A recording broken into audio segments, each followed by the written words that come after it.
अक्षयं परमात्मानं ज्ञानमूर्ति नमामि तं। नमो अरिहन्ताळं नमो सिद्धाळं नमो वायरियाळं नमो अज्जायाळं नमो लोय सब सावळं। बोलो अनंतानंद सिद्ध परमेष्ठी भगवान की 1008 श्री आदिनाथ भगवान की 1008 श्री मूल नायक पार्श्वनाथ भगवान की वर्तमान शासन नायक श्री महावीर स्वामी की मम दीक्षा शिक्षा गुरु आचार्य भगवान विशुद्ध सागर महामुनिराज की ढाई दीप में विराजमान 3 कमनों कोटि मुनिराजों की अहिंसामयी जिनवाणी माता की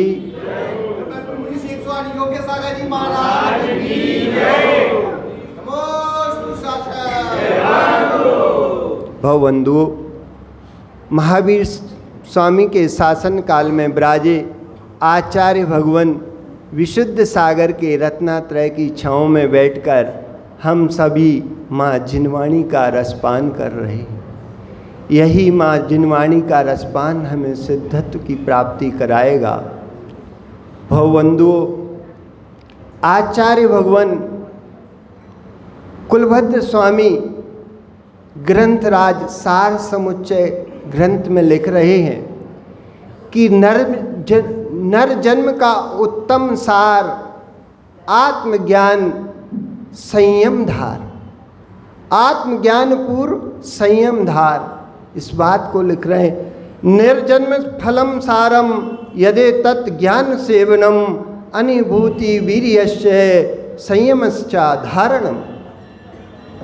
मानव जन्म का यही सार कि अपनी शक्ति को न छिपाकर संयम को धारण कर, अपनी शक्ति को न छिपाकर संयम को धारण कर और आत्मज्ञान की भावना भाव। ये आचार्य कुलभद्र स्वामी लिख रहे हैं और अभी उसी को हम ऊपर स्वाध्याय कर रहे थे मूलाचार में।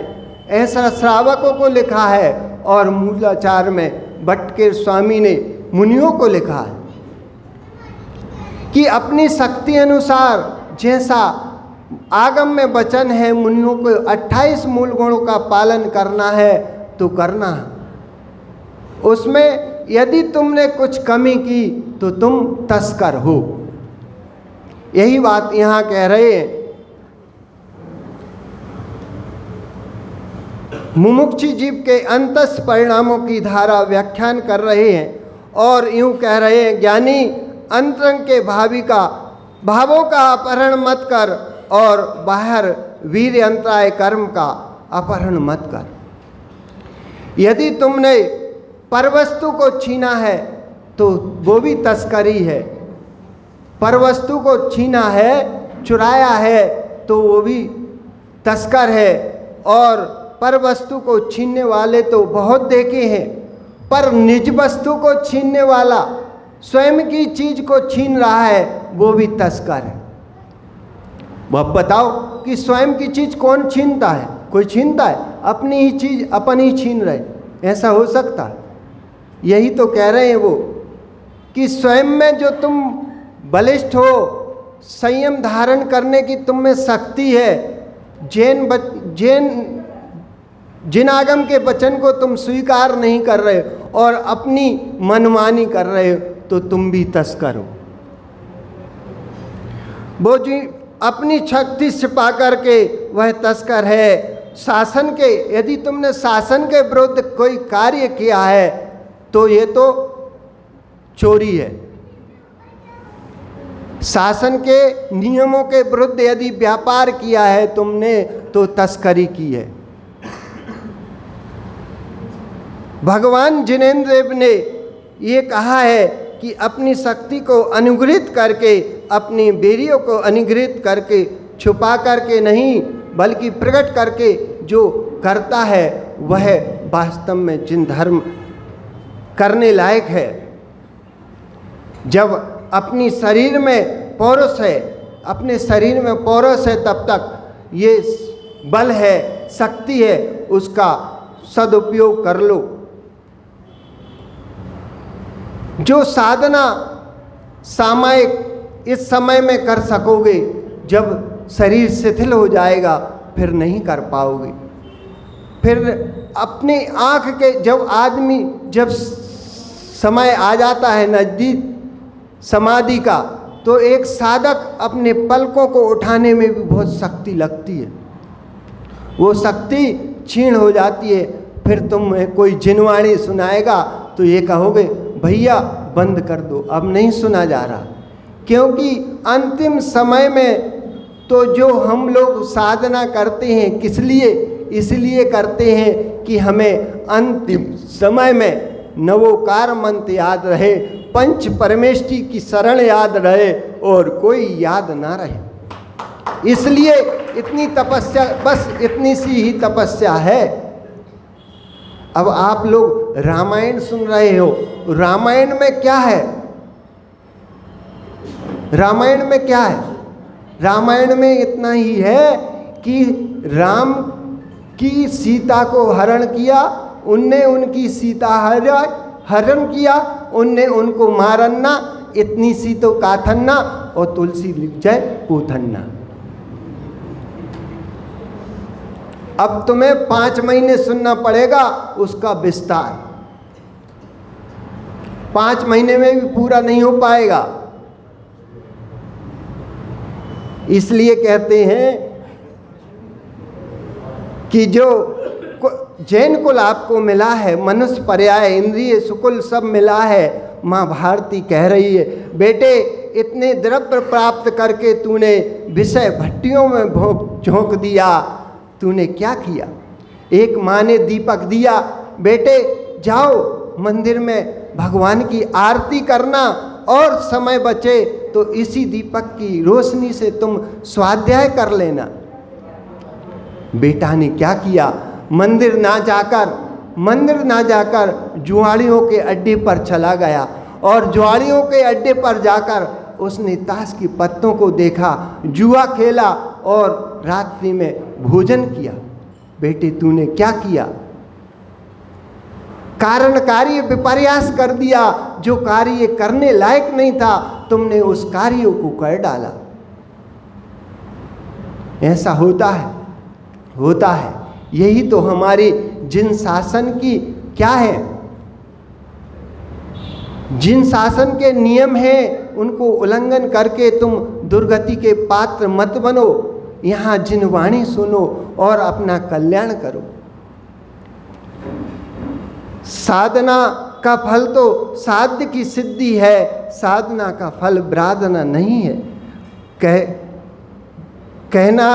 कह देना पुद्गल के टुकड़ों को ग्रहण कर रहे हैं, पुद्गल के टुकड़ों को ग्रहण कर रहे हैं, ये साधना नहीं है।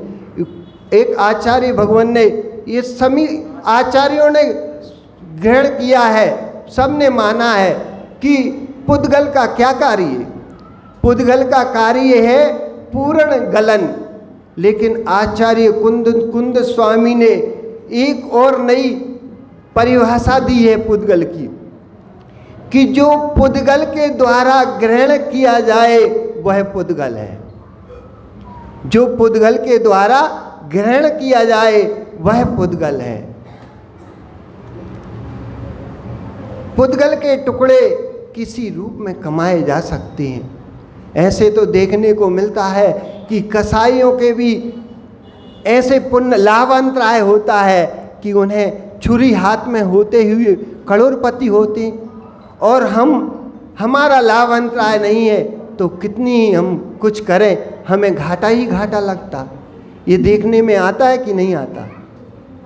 तो उसका पूर्व का पुण्य है जो कसाई फलीभूत हो रहा है, और हमारा पूर्व का अशुभ कर्म है जो हम पुण्य करते हुए भी द्रव्य को ग्रहण नहीं कर पा रहे, संग्रहित नहीं कर पा रहे। तो इसको हमें जानना है, इसको हमें पहचानना है कि पूर्व का कर्म भी कुछ होता है और वर्तमान का भी पुण्य हमें भविष्य में काम आता है। तो फलीभूत होते दिखाई देते हैं, पर हमारा कहना है, जिन देव का यही कहना है कि श्री के चक्कर में आकर तुम श्री जी को मत भूल जाना। अरे श्री तो तुम बहुत कमा लोगे, लेकिन यदि श्री जी से छूट गए तो भवों में भटकोगे। इसलिए हमें श्री जी का और जिनवाणी की माँ का शरण नहीं छोड़ना है। यही हमें प्राप्त करना है, यही हमारा जैन कुल सफल हो जाए। और इसी भावना से हम रामायण के लिए चलते हैं। और रामायण में कैसे कैसे लोग यहाँ आए और कैसे कैसे उनने प्राप्त किया। इस भू पर बहुत हुए भूपाल, पर समय पाकर समा गए काल के गाल। समय पाकर समा गए काल के गाल, पर उनमें से कुछ हो गए निहाल। उनमें से कुछ हो गए निहाल, जो चले जिनवर की चाल। जो चले जिनवर की चाल, और राम हणु सुग्रीव सुडील, गब गवाक नील महानील। गब गवाक नील महानील। और भोपाल की राजधानी, मध्य प्रदेश की राजधानी भोपाल, वहाँ चल कर के आए, वहाँ से चल कर के आए जिनवर के 3 लाल, जिनवर के 3 लाल। और उन्हें पाकर छिपी टोला हो रहा खुशहाल। उन्हें पाकर छिपी टोला हो रहा खुशहाल।